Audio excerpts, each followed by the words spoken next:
Hello humans, I'm 𝐋𝐢𝐧𝐤𝐬, and today we will be building a storage system underwater.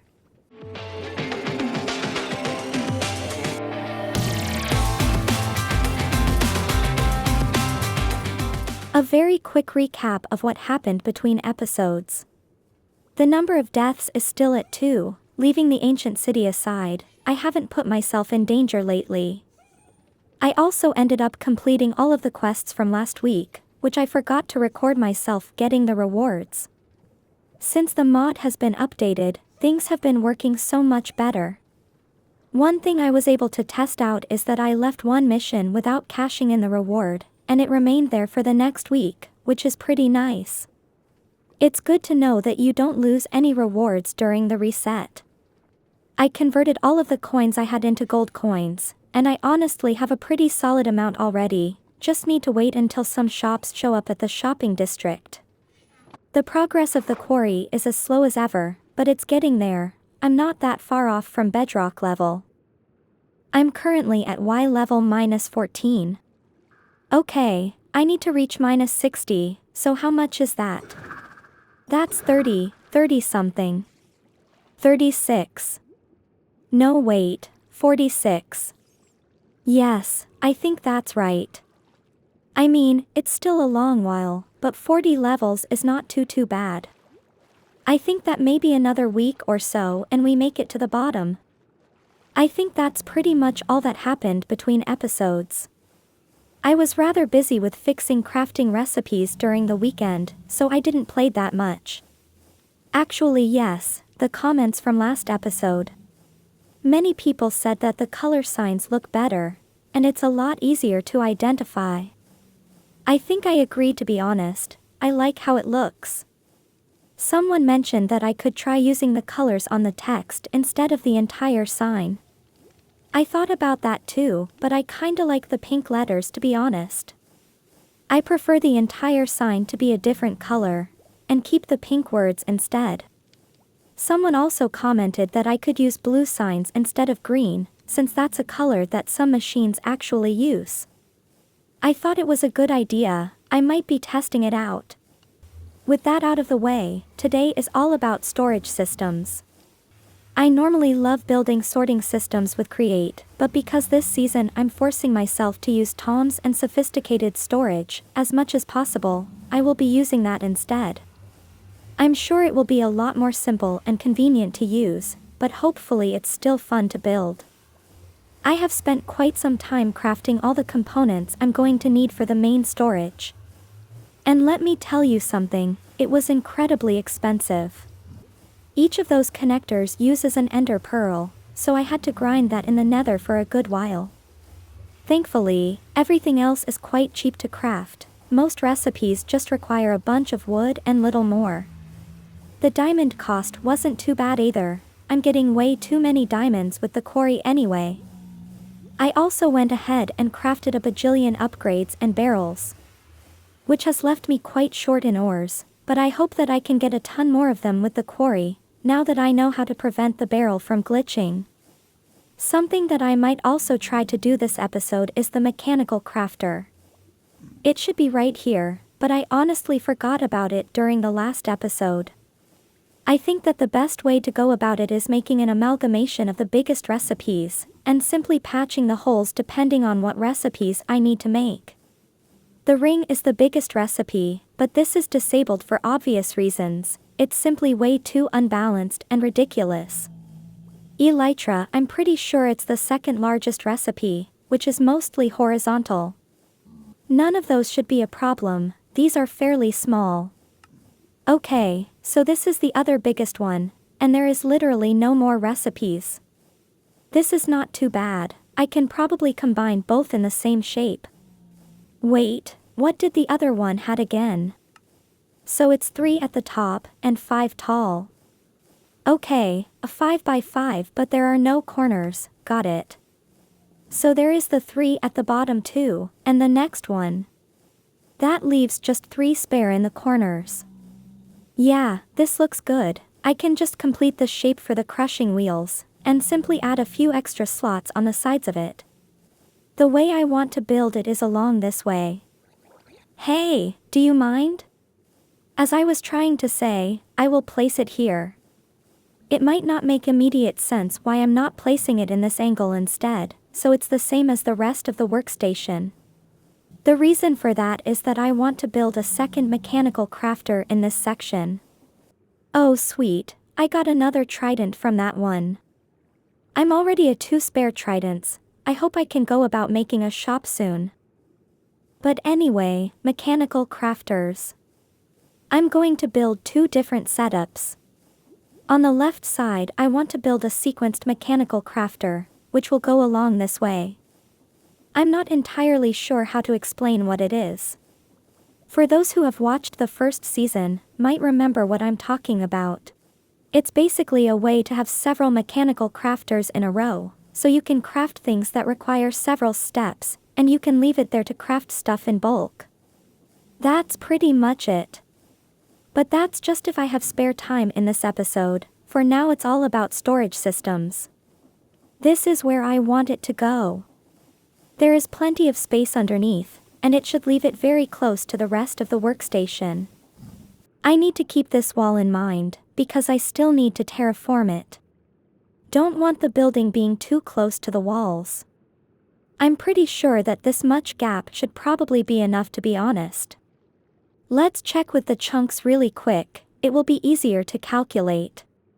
So it's like half a chunk over here. Then another chunk up to this point. That's a bit over 20 blocks, that's probably more than enough. I mean, I can always go vertically if necessary, that shouldn't be an issue. As for the storage goes, I have this idea in mind. So we have 3 barrels. I think of placing something like cobblestone at the top. For the main bulk storage. It's just 1 slot, but if we count the upgrades, it should be able to store a bajillion cobble. So that's like the main block for that category. Then maybe a barrel with 4 different variants of cobble. The most used variants of the main category, so they have easier access. And the one last barrel that will just serve as a dump for every other item from the cobblestone category in this example. I think that should work out decently for most blocks. The barrel with 1 slot can store 96 total stacks, which I have no idea how much that is, but it sounds like a lot. Then if we multiply that with every stack upgrade, it's just gonna have pretty much infinite capacity, since the stacks multiply each other. Now the only thing left to do is actually building it. Before getting into that, and I'm not procrastinating, I swear, I just really want to show you something. This is one of the normal barrels, right? See at the speed that I'm mining it. It looks decently fast. Now if I'm standing on the ground, it's so much faster. It makes sense since there is the penalty for being underwater, and for floating around. If I take an axe for example, you can see how much slower it is, even from the ground it's not as fast as the pickaxe. It's kinda wild how much faster the pickaxe is, just because it somehow removes the underwater penalty. The craziest part is that if I put back the copper helm, it's literally instantaneous. Sure, it has efficiency 4, but even with this one that doesn't have any speed enchantments. Look at the bar above, it goes up so fast. I'm barely clicking my mouse for a split second. I don't know what is this tool exactly doing, but it makes no sense to me. But now yes, let's get to building this thing. I think the idea is to go down from this pole. So how does that look? A bit too far. That looks better.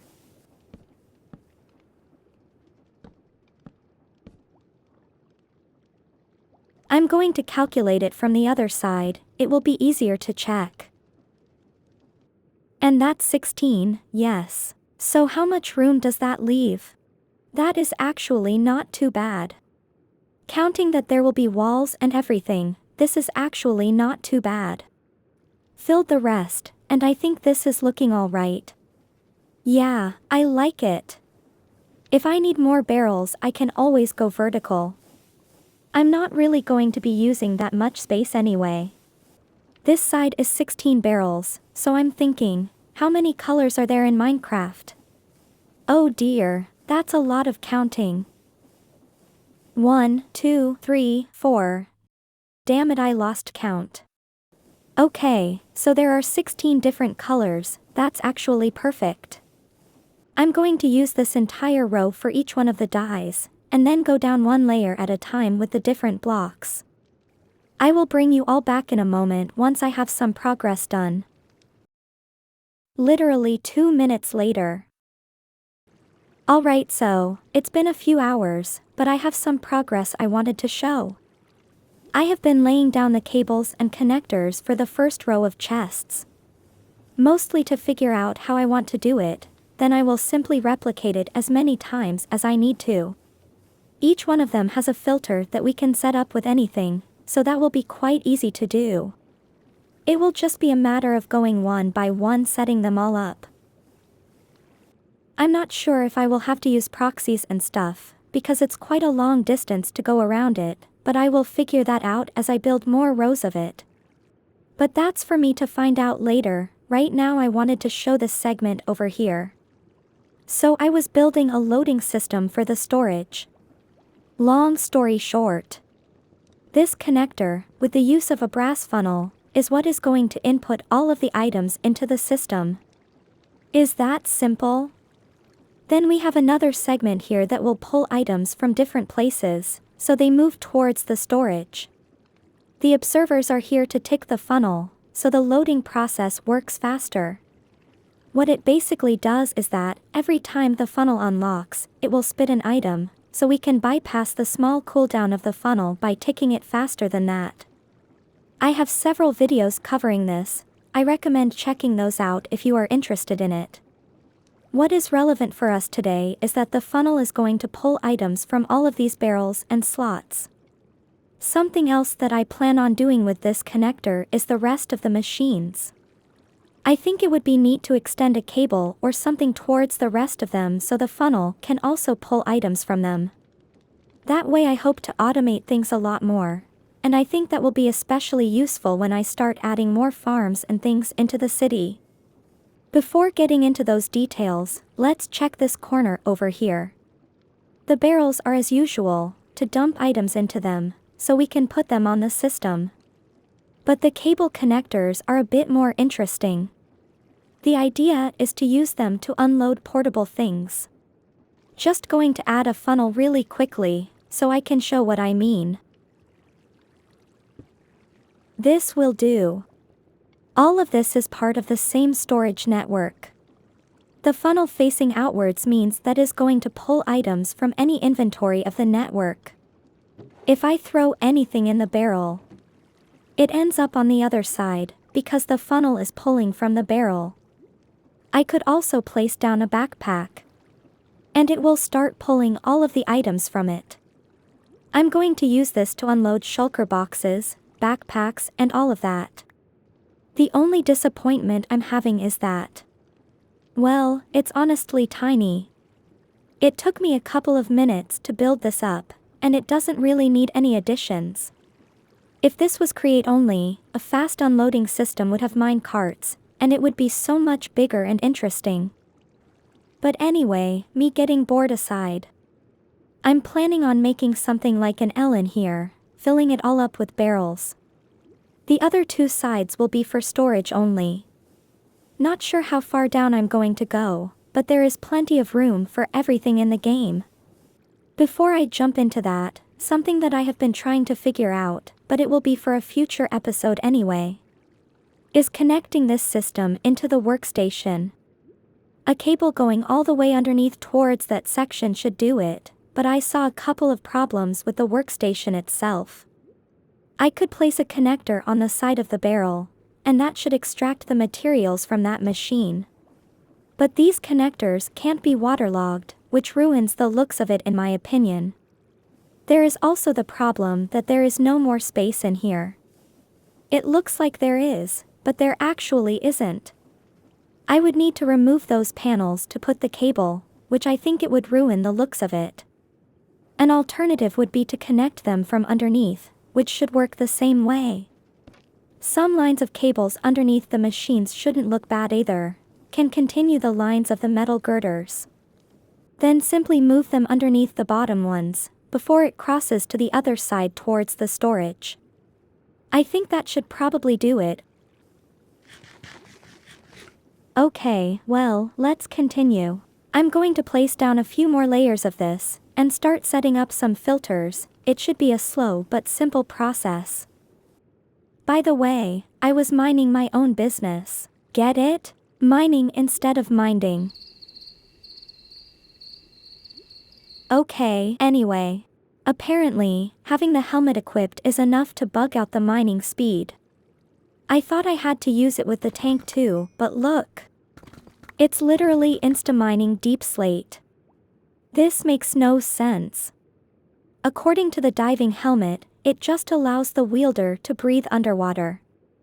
It doesn't say anything about mining speed, and it shouldn't even work without the back tank either. It's so weird to me that in combination with the Neptunian pickaxe, it insta-mines all of the deep slate. My pickaxe has efficiency 4, so if the pickaxe removes the underwater penalty, it should be as fast to mine underwater as outside of it. Somehow, underwater is so much faster than outside, like it's not even close. I have no idea why is it acting the way it is, but I guess I'm just too powerful underwater. Did you hear that? I keep hearing weird sounds the deeper I dig. This is getting so weird. Let's go back to building stuff. Many hours later. This time for real for real. I just finished the base of the storage and sorting system. There are still a few details I want to change here and there, and all of the decorations are yet to be done. But I wanted to show the humans a couple of things before I start building the outside and all. Voila! Doesn't it look amazing so far? There are still some filters and things to be done, but the main idea is there. I've also been trying to figure out how I want to do the exterior. Mainly because I needed to know how I can hide the redstone, and also because of this water wall I placed in here. Ouch! Holy cow, that scared the living bat out of me. But this is relevant to why I placed the water wall. The problem I was having is that if we check it from the outside, the barrels look quite dark underwater. From the inside is a bit better, but it's still a little bit dark for my liking. The issue with underwater lights is that they look intense, too intense sometimes. The light is a bit too saturated for my liking. My original idea is that, without the water, it looks a bit more like volumetric lighting, I think it's the word. So I thought, why not add a few more lights hanging from the ceiling? Which by the way, it looks so amazing, I just realized how cool it looks with the fishes around. So cool. Anyway, so, ceiling lamps, and then more lamps on the floor or something. The issue is that light doesn't really travel that far. Not to the brightness I want. I would have to place a column of lights literally right here, in order to properly see these barrels. And at that point, I would be way too close to the wall to make any sense. If I were to stare from afar, the lights would be in the way, and I wouldn't be able to see all of the barrels from here. I did find a solution for it though. You can notice how some of the barrels are a bit lighter than others. If we take a look from the outside, I have placed several shroom lights in here to fix the issue. For some reason, those lights are able to go through the barrels, and it gives this nice bright effect. It's enough to be able to see the barrels properly, but without getting in the way when looking from far away. I want to fill the entire back with lights, but I'm still yet to set up all of the filters. As for the storage goes, I ended up going for 2 barrels instead of 3 per category. It's a fairly simple process, all things considered. At the top barrels, there is a filter with blocks of bamboo. Then at the bottom, I have several more filters. These contain all of the possible variants of bamboo. Some of them are done via tags because it's more convenient, but others had to be done manually, which takes some time to do if I'm honest. I'm not going to bother the humans, showing every single filter I have done so far. But there is something very important to show. Here I have a couple of rows that will store all of the wool, and the wool variants. We can check the top filter, which contains the white wool for this specific barrel. This is set to a high priority in the cable itself, which is very important. If we take a look at the bottom filter, in here, I'm filtering the white wool variants, as well as the white carpet, and its variants. This one is set to a low priority. Because all of the main blocks are also part of the tag as well, having them at a higher priority means that they will go to their main barrel, instead of the secondary one. It should work anyway, but it's a simple way of making sure that the priorities are correct.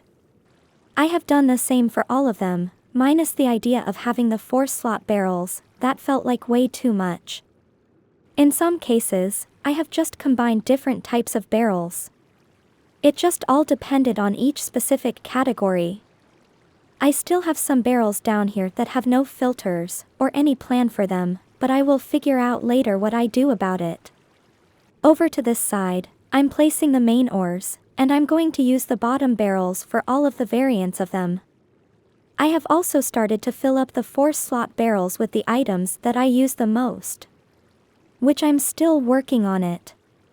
I also have some high-capacity barrels in here that I plan on using for the spare create components. I will try to upgrade them to netherite the sooner I can, as well as a few extra barrels for my personal stuff. Here I plan on having stuff like my spare gear, and maybe things like the tridents and whatnot. Anything that doesn't necessarily have its own category in the system. I'm also using a bunch of toolboxes for most of the main components from Create. I always like to make sure I can access the most used Create components quickly, and more conveniently. This way, if I'm building from far away, I can always have access to the most important things. I have distributed it in categories that are easy for me to remember and access to. Not all of them necessarily make sense. For example, I like having the hoppers in the redstone category. It might look like it's the odd one out in this box, but to me, it's easy to remember that the hopper is in the redstone category. Then I have a box for things that carry movement or rotation. Another one is all about moving items between inventories. You get the idea. It's not necessarily about categories only, but groups that make sense to me, and are easy to remember. Then we have this section, where I added every single crafting bench I could think of. I even added stuff like the smoker, which I will probably never use, but it's here just in case. The only one I'm missing is the framed saw thingy, to make the framed blocks. I might eventually place it in this slot or something. I like it so far. I even got an ender chest, which by the way, does it even have stuff inside? I guess not. Here, have some diamonds. But, this is pretty much it thus far. Oh right, I added some more functionality to the unloader. I added these levers that will control whether the storage system is running, and also the direction of the unloader. Right now it's online and set to input, so we can throw some stuff on the system, and it should immediately appear on the colors wall. It's pretty fast, to be honest. The way I wired it is by adding a couple of redstone links behind the levers, which will control the clutch and gear shift above. That's what will turn it off, or change the direction of the items. There are also some links above the lamps to signal what is going on back here. If we set it to input for example, this will send a redstone signal through the link, which will turn on the gear shift. This also sends another signal to the lamp with the input sign. We can flick the lever again to move the signal back to the output lamp. That's thanks to this little circuit with a pulse extender to reverse the signal. If the gear shift is unpowered, the belt will be extracting items, so we reverse that signal to light up the lamp. If the gear shift is powered, then it's inserting items, and the other lamp will turn on. Nice and simple. Now the clutch. This one has the same reverse circuit, and for the same reason. When the clutch is powered, means the loader is unpowered, so we have to reverse the signal to show that. I also added this redstone link that is constantly ticking the funnel. Right now is set to input, so it's only ticking the outside funnel. It's obviously a whole lot faster than the 2 observers I was using before. I'm basically taking the main signal from the gearshift lever and bringing it all the way to this circuit, which is ticking as fast as it can, and powering the redstone link above it, which is connected to the funnel we saw before. If we flick the lever again, the circuit is not powered anymore. But because we already have this section that reverses the signal from the gearshift, I used the same channel for a secondary circuit, which is powering the redstone link below it, which is connected to the second funnel, in order to extract items much faster from the storage system. It might be a bit over-engineered for what it needs to be, but I'm actually happy with how it works. I also added this lamp here to signal when it's running. Going to run the system as an output, just to show what happens when items go through. You can see how the lamp remains online so long as items are going through the belt. It's pretty fast, to be honest, not only in the quantity of items, but in the number of stacks it can handle. Let's run it as an input again, and I will need to be quick to show this. Look at it go! To show a comparison if we weren't ticking the funnels, let's turn them both offline. Let's set it to output again. See what I mean? It's so much slower. I want to add a lot more functionality into this storage. Tom's makes it super easy, so I want to go and push it as far as I can.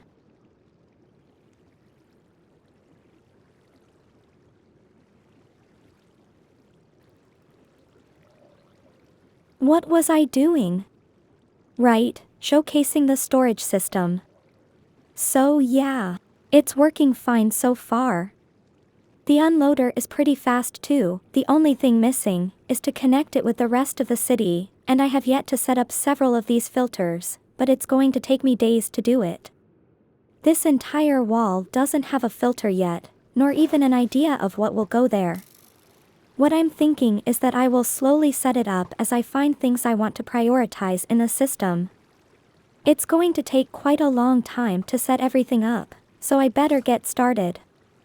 I have a good idea of what I want to do for the exterior, so Batsy, cue the time-lapse.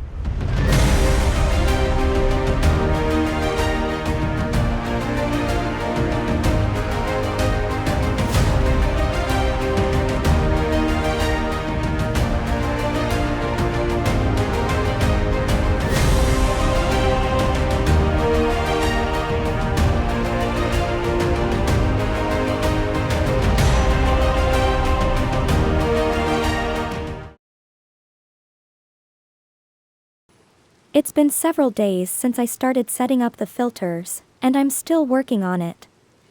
In fact, it took me so long that my alarm went off, and I had to leave the rest for another day, otherwise, I won't have time to edit the video.